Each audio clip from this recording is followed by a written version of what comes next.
Hi, this is Dr. Osgood, and I'm going to be talking about hyponatremia in neurocritical care.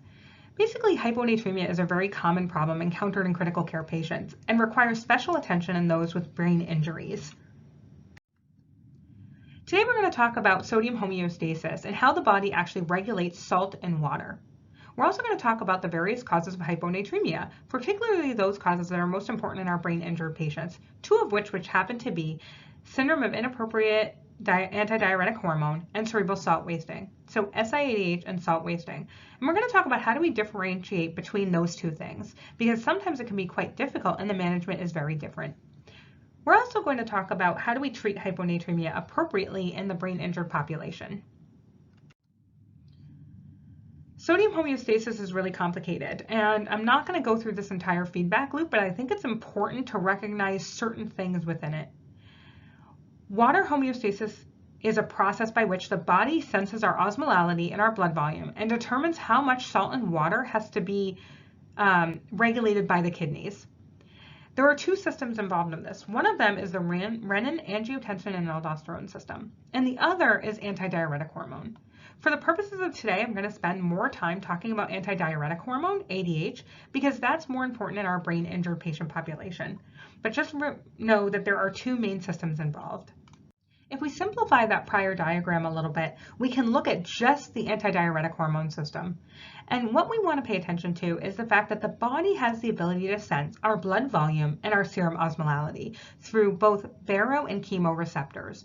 When the body senses that our blood volume is low, like in dehydration, or when our serum osmolality is high, like in hypernatremia, the body will increase both our thirst and therefore water intake, but also stimulate the production of antidiuretic hormone. The stimulation of ADH acts on the kidneys so that the kidneys will reabsorb more water. As more water is absorbed, the circulating volume will increase and the serum osmolality will decrease, which will then feed back and inhibit further ADH production. This feedback loop is incredibly important, but can get dysregulated in some situations. And we're going to talk about causes of hyponatremia, specifically those related to this system. The way that ADH works on the kidneys is that when it is present, the kidneys produce more aquaporin channels in the collecting duct, and they're able to increase your water reabsorption and excrete a small volume of concentrated urine. When no ADH is present, those aquaporin channels are not in the collecting duct, and the kidneys are able to excrete a large volume of very dilute urine, basically excreting more water. When we look at the causes of hyponatremia, those come from two main systems: an increase in the amount of water the person is intaking, or impaired urine dilution.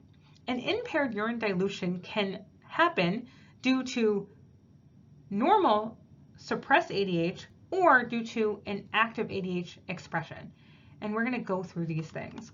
So an increase in water intake happens when someone has primary polydipsia, in which they are taking in liters and liters of free water, thereby diluting their blood system, causing decreased sodium or decreased osmolality.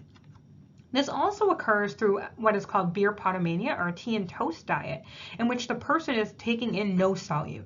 So they're also taking in large amounts of hypoosmolar fluid and not having that salt intake, also decreasing their sodium.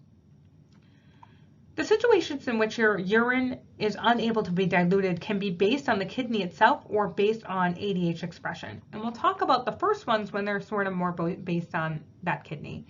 So in end-stage renal disease, for example, the kidney is not able to dilute the urine, meaning it holds on to too much water and is not able to excrete that extra water. And so the person can become hyponatremic. Another situation in which the kidney cannot regulate the sodium is related to the diuretics.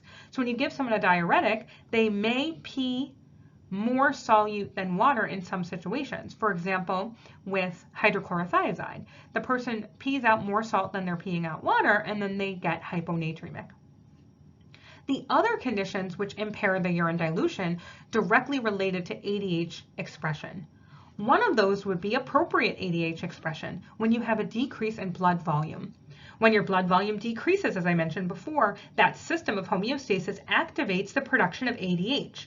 ADH becoming active will lead to you to hold on to more free water, potentially resulting in hyponatremia. So some of this can be seen when someone is hypovolemic.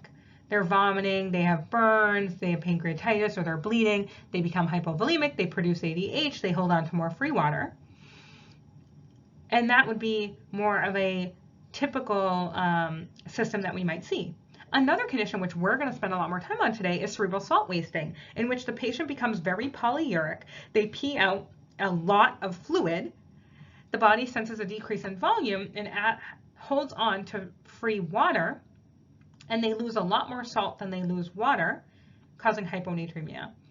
The other ones are hypervolemia, where you're actually hypervolemic, but your intravascular volume might be low.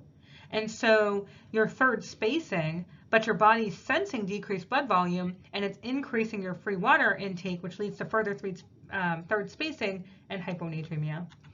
Another situation that's very common in neurologic patients is SIADH. SIADH is when you have inappropriate ADH secretion, meaning ADH is being secreted by something other than your chemo and baroreceptors, and it's being secreted in an inappropriate way.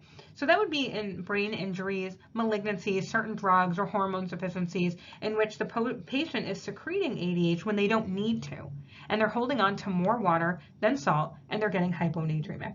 SIADH is another very common thing that we see in neurologically injured patients. So I want to talk a little bit about both SIADH and salt wasting. So both of these things cause a hypoosmolar hyponatremia. SIADH and salt wasting happen commonly in neurologic patients and can be very difficult to determine which one is happening. And it boils down to very minor things. So in SIADH, your body's producing ADH and your kidney is holding on to water, and it's peeing out a lot of salt and solute. And so you get a high urine osmolality with a high urine sodium. And it's important to note that those particular patients are generally euvolemic or hypervolemic. In salt wasting, the same thing occurs. You're peeing out a lot of salt and you're holding on to more free water. And so the patients are polyuric. They're peeing out a very high urine osmolality, a very high urine sodium. But due to their polyuria, they're hypovolemic. And those are the main differences between SIADH and salt wasting. It's your volume status. So just as a general reminder, if you send urine electrolyte studies on someone that has hyponatremia and you're considering SIADH and salt wasting in our neurologic population, the urine studies look the same. And they don't distinguish between these two entities. What really distinguishes between these two entities is whether or not the patient is hypovolemic or hypervolemic. Volume status is notoriously difficult to determine in an ICU patient. We cannot rely on I's and O's alone.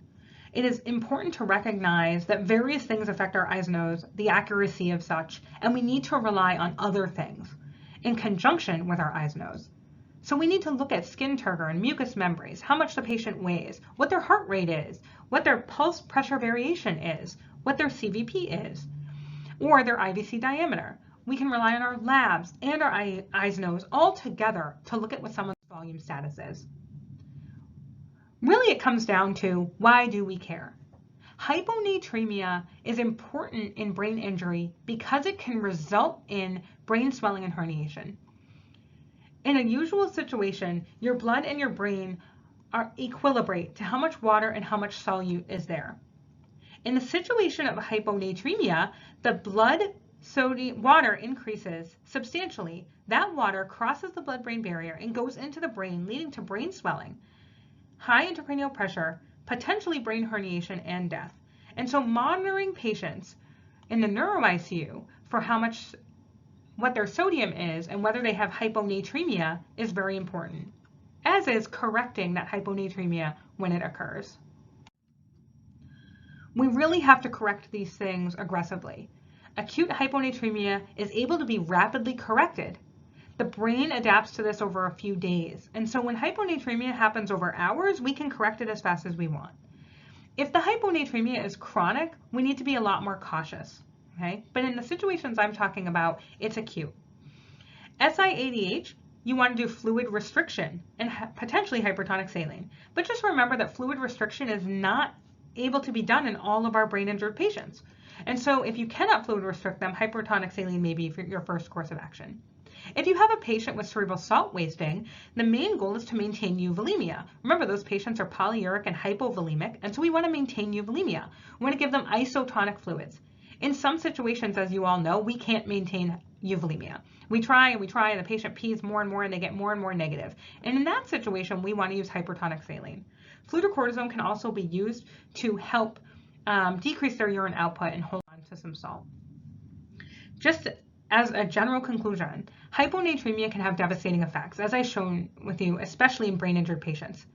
Knowing the underlying cause aids in how well you're going to treat it. In brain injured patients, we see SIADH and cerebral salt wasting, and they can be difficult to tell apart, and you need to really look at what their volume status is. When in doubt, you can give a little bit of fluids to them, and you can help monitor closely and see what's helping them to get better.